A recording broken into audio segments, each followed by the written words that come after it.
Welcome to the program. I'm Mark Imperial.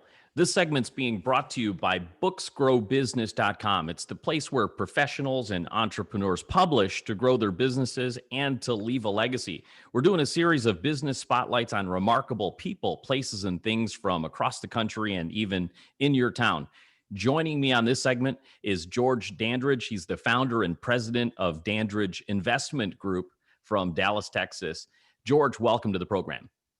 Thank you, Mark. How are you doing today? Doing great, thanks. And it's a pleasure to have you here. George, tell us a little bit about Dandridge Investment Group and the folks that you help. Well, Dandridge Investment Group was originally founded as Elite 8 Tax and Financial Services back in 2013. It currently parents the companies Elite 8 Tax and Financial Services, Elite 8 Tax Pro, Boss Accounting, BOSS, which is an acronym for Business Operations Success Suite, and Boss Talk Radio, which is a weekly program with several different segments where we highlight business owners and their plights in business, because there's this kind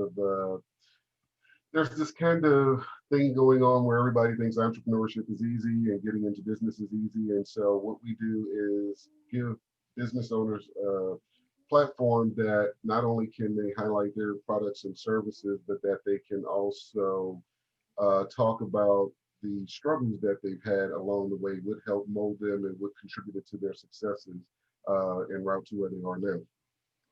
That's terrific. And as you know, with my program, I also shine a light on entrepreneurship and with inspiring stories and, of course, overcoming challenges. So I'd love to hear, George, do you find a commonality on the challenges from all the folks that you've dealt with, like the plight, as you mentioned, of the business owner and the entrepreneur? Are a couple of examples can you give us that like jump out at you as a big common problem among the folks you talk to? Well, I have noticed that the single most common thread to those who have reached what we would define as success is usually that they've gone through that absolute dark space and had to make a decision whether to continue or to quit. And I think those that make the decision to quit is often why we never hear those stories. And for those people who double down in that space, those people who just persevere and have the tenacity to go through it at risk of everything, whether it's, family, finances, stability, primarily stability, because no one likes to give up comfort. I find that the ones that are really willing to do that are the ones that have that breakthrough, because everybody wants to do business with someone who is committed. Some of the other things that I've noticed within that is that, as far as common problem goes, is that a lot of times people really haven't given enough thought or enough planning into business. The concept of writing a business plan, some feel is outdated or whatever, and even some aspects of it may be, but there's just a degree that, because you can plan for a sunny picnic, but it just may storm that day. It may have a point that's going to cloud your plans or whatever. That's the part people fail to prepare for. That's the part that brings you to that point of, okay, do I keep going or do I quit? I didn't plan for this, so I think just having contingent strategies and building a team early. I can't tell you the number of times I hear, well, as soon as I start to generate some revenue, some profits rather, not revenue, but generate some profits, then I'll hire an accountant. And the reality is that if you hire an accountant on this end, you'll save so much more money and generate those profits so much earlier. That makes a lot of sense. Now, these folks that are thinking about either continuing or quitting, do they mean like quitting entrepreneurship and just going and getting a job? Oftentimes it's either that or quitting a particular business. And, one of the things that I've found is that overnight success usually takes about 10 years. That's about right. Or longer. Or longer, but usually on the minimum side. And I think there's this kind of social media narrative that if you get into whatever thing that it is, that you will see success, a few months to a year. And most people are only built to endure maybe 2 years of discomfort in doing that. And so it makes it very, very challenging for them to have a second year where they're getting even more responsibility or maybe going more in debt as they're trying to grow. But it takes time for people to, one, know, like, and trust you, and two, even be aware of you. So this fallacy that, well, friends, family and friends will support me, so forth and so on. When that doesn't happen, there's not really a follow-up plan. A lot of times people think that their sphere of influence or their perceived sphere of influence will contribute to their successes, when in actuality it's like, okay, these people, they don't really know you yet and on that level, so you haven't earned the trust of doing business with you at that point. And if you're out in a year or two, um, then they don't have the opportunity to do business with you. Interesting story that happened just recently. Someone reached out to me through social media, and it was the funniest thing, timelines or whatever. I had sent them a message back in 2014, uh, soliciting their business or whatever, soliciting the opportunity to earn their business rather, through a referral program. And that was, I had only been in business a year at that point, in this particular industry.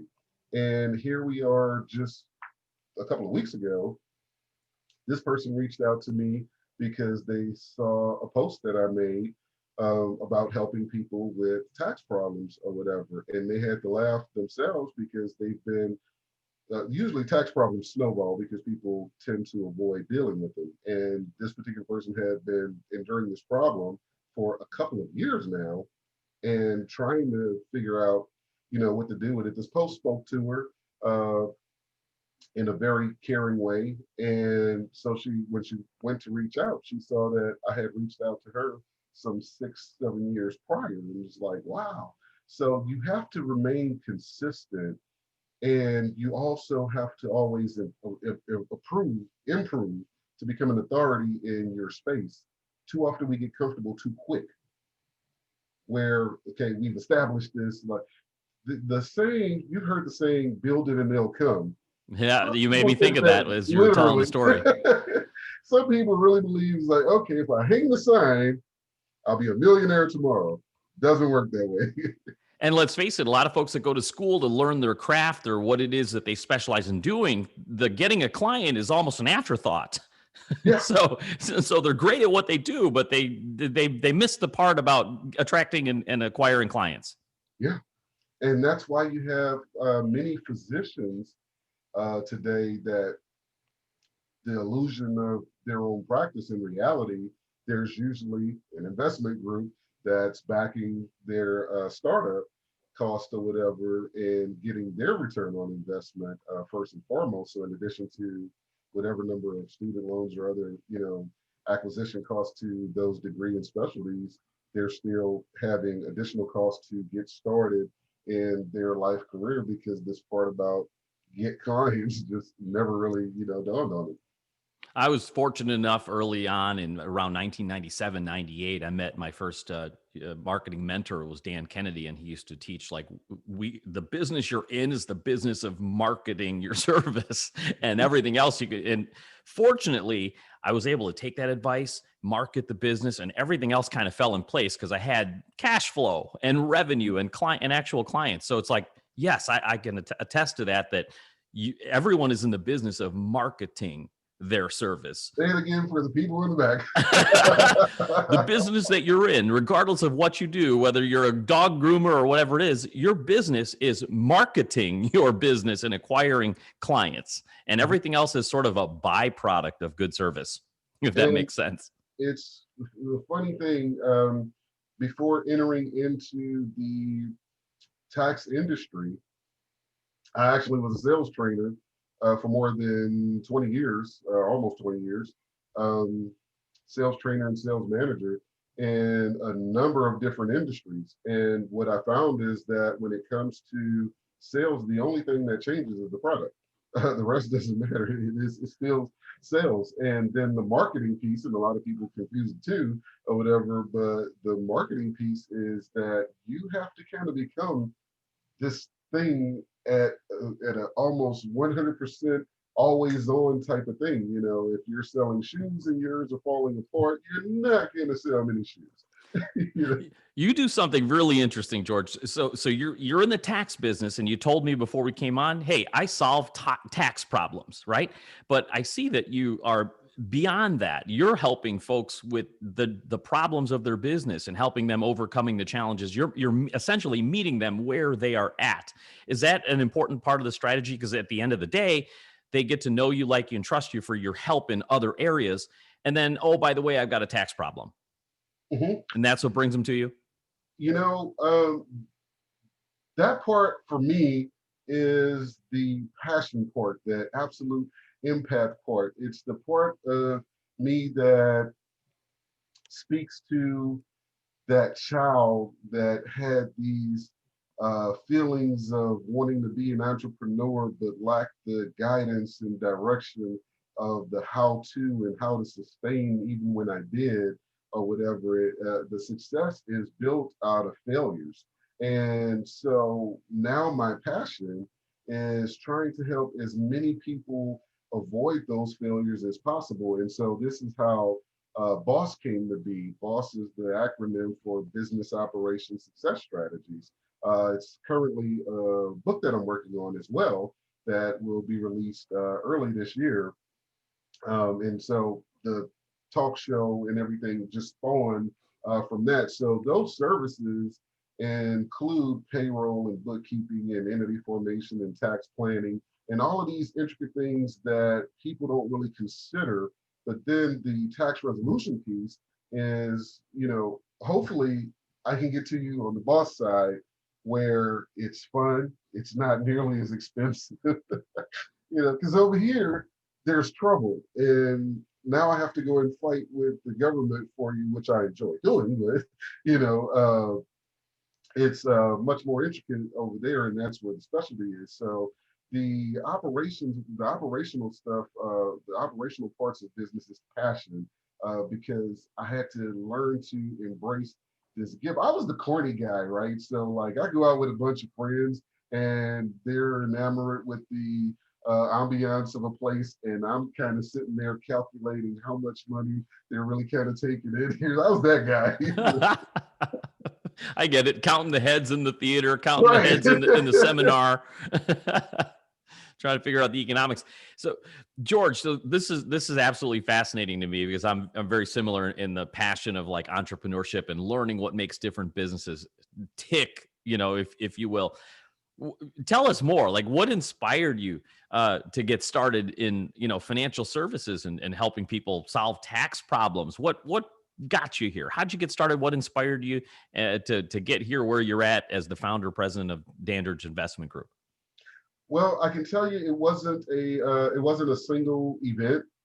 It wasn't a isolated decision or a random decision. It was kind of a really, it was just kind of a journey of life. The part that we just discussed about, you know, having this kind of sick, twisted, figure out the money type of thing was really just the early gift that I didn't embrace, because I'm of that age where you were taught, you know, hey, you get a job, you work there till, you know, for 40 years and you retire. But the landscape of the job market had obviously changed.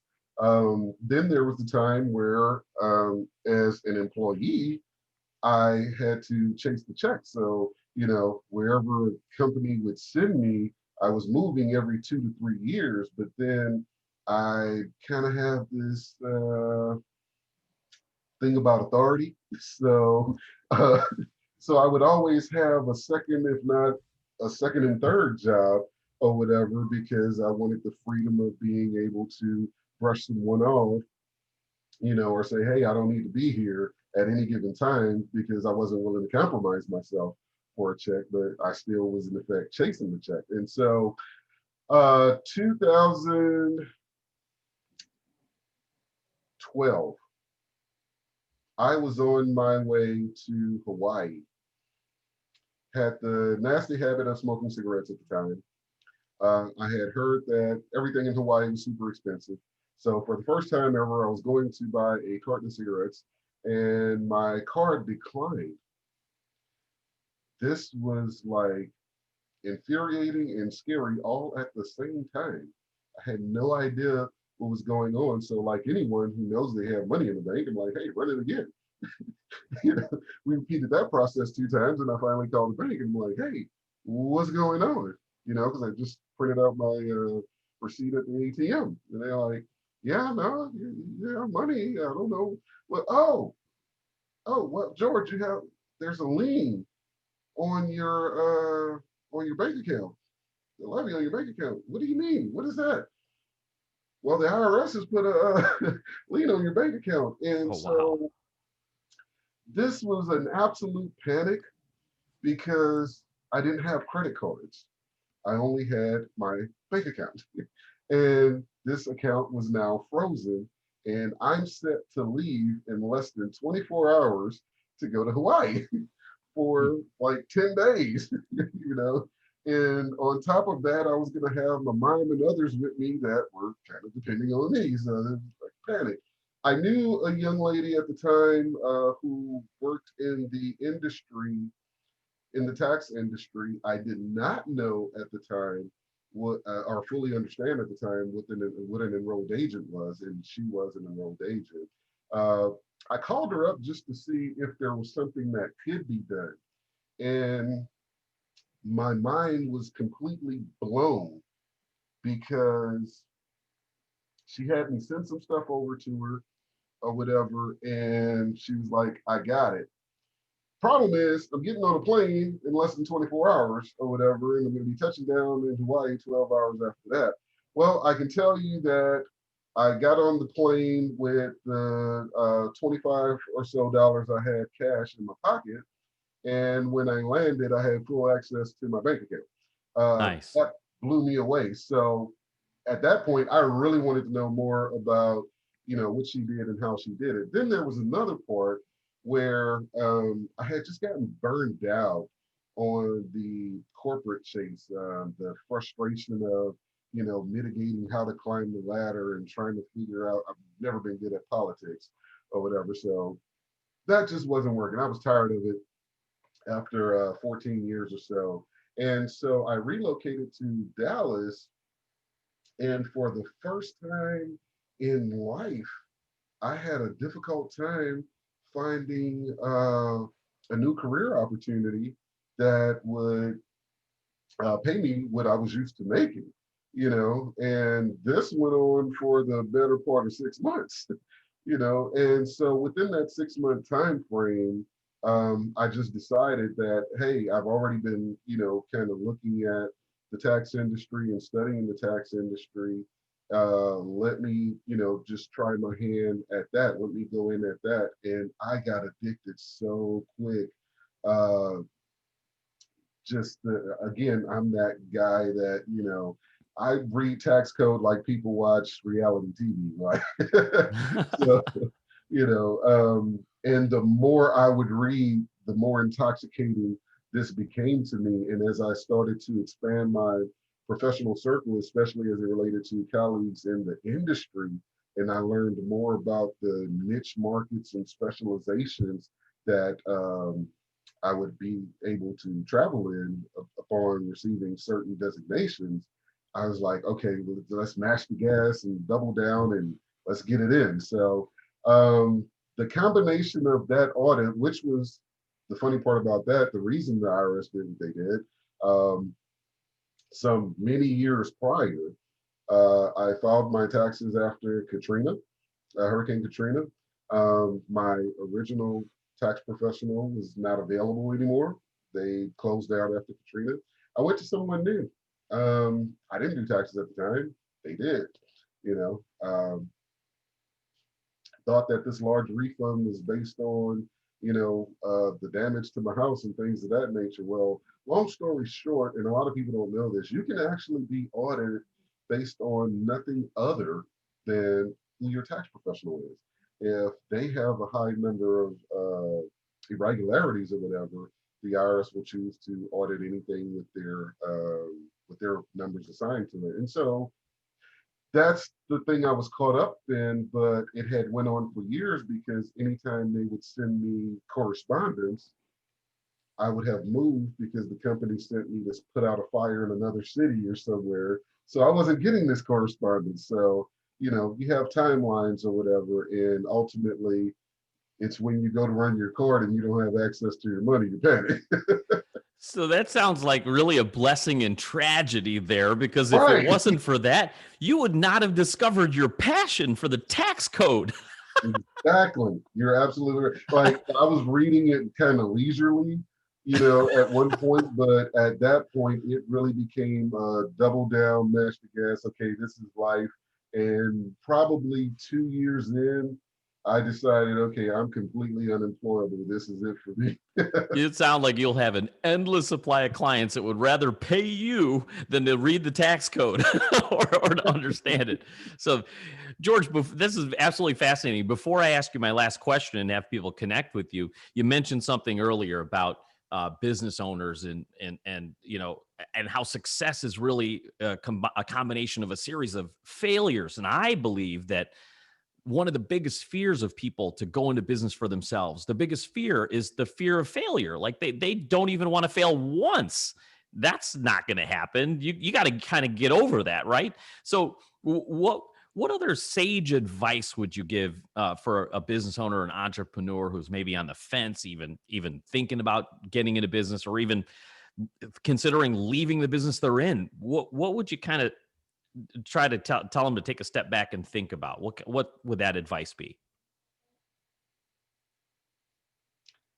I think that there's no cookie cutter response for that because the individual actually matters. Everyone is not built with the same degree of fortitude, nor do they have the same objectives. Um, but if I had to give some, I don't want to use the word generic, but I'll say applicable advice to everyone, it is absolutely imperative to know and fully understand your why. Otherwise, the challenges that will come against you, you will not be able to face those. And most people, when asked that question, they will say that their why is their kids or something like that. Uh, Underneath that, most people are really pursuing, you know, some level of financial success that varies for everyone, but it has to be more than that for you. One of the things that people watching this or listening to this may pick up is my absolute excitement when I start to talk about business operations and tax matters and things of that nature. And the thing is that I was blessed to be able to discover those passions. So I fully understood my why going in. So, knowing that I don't, I want to be that person someone can call to immediately have the IRS back off. That hero moment I enjoy. That moment when someone's light bulb go off because my teaching and business operations have just made them get it and it clicks and it hits on all cylinders. Those are my whys. I would not allow anyone to believe that there are not some downsides to business despite my success that I experience. Like there's some daily, operational things that, I'm in the process of building teams to do because I just don't want to do it anymore or whatever. I want to spend more and more time just on the passion part, but there are some essential screws that you have to tighten here and there and things you have to build. And so you have to be along for the process. Progress is a process. Commitment is the elimination of all options. Those two things you have to understand in order to have the fortitude to reach that 10-year or beyond mark to have overnight success. That's really sage advice, to really discover your why, Because at the end of the day, if you're aligned with your why in whatever it is that you're doing, then it kind of helps you overcome some of the stuff you don't always want to get up for, right? It makes that just a little bit better. George, this has been fantastic for folks listening that either A, got a tax problem and they need your help, or would just like overall help with their business in general. How do they find you and connect with you? So on the tax side, if you need to reach us, you can call us at 866-235-4838. That's 866-2 Elite 8. Someone will answer your call there, kind of walk you through an interview process to determine what the problems are, create secure portals so we can exchange information and take up your problem and your fight for you so you don't have to. On the operations side, there's two parts. We have the radio show that you can schedule to interview on. You can reach us at sales@talkbossradio.com. Or if you are looking to pick up on any of the services or the coaching, we also offer a virtual CFO service. You can find those services at elite8financial.com, and that's the digit 8, elite8financial.com/boss. And when you go there, you'll see everything from entity setup, payroll, bookkeeping, life insurance, the list goes on. Everything that you can think of from a financial aspect or compliance aspect to support a small business. Fantastic. George, I really enjoyed our conversation today, and I appreciate you taking the time and sharing with my listeners. I wish you continued success for you, for Dandridge Investment Group, and for all of your clients. Thank you, Mark. It's been fun. This segment's been brought to you by booksgrowbusiness.com. It's the place where professionals and entrepreneurs publish to grow their businesses and to leave a legacy. That's all for now. I'm Mark Imperial, and thanks for tuning in.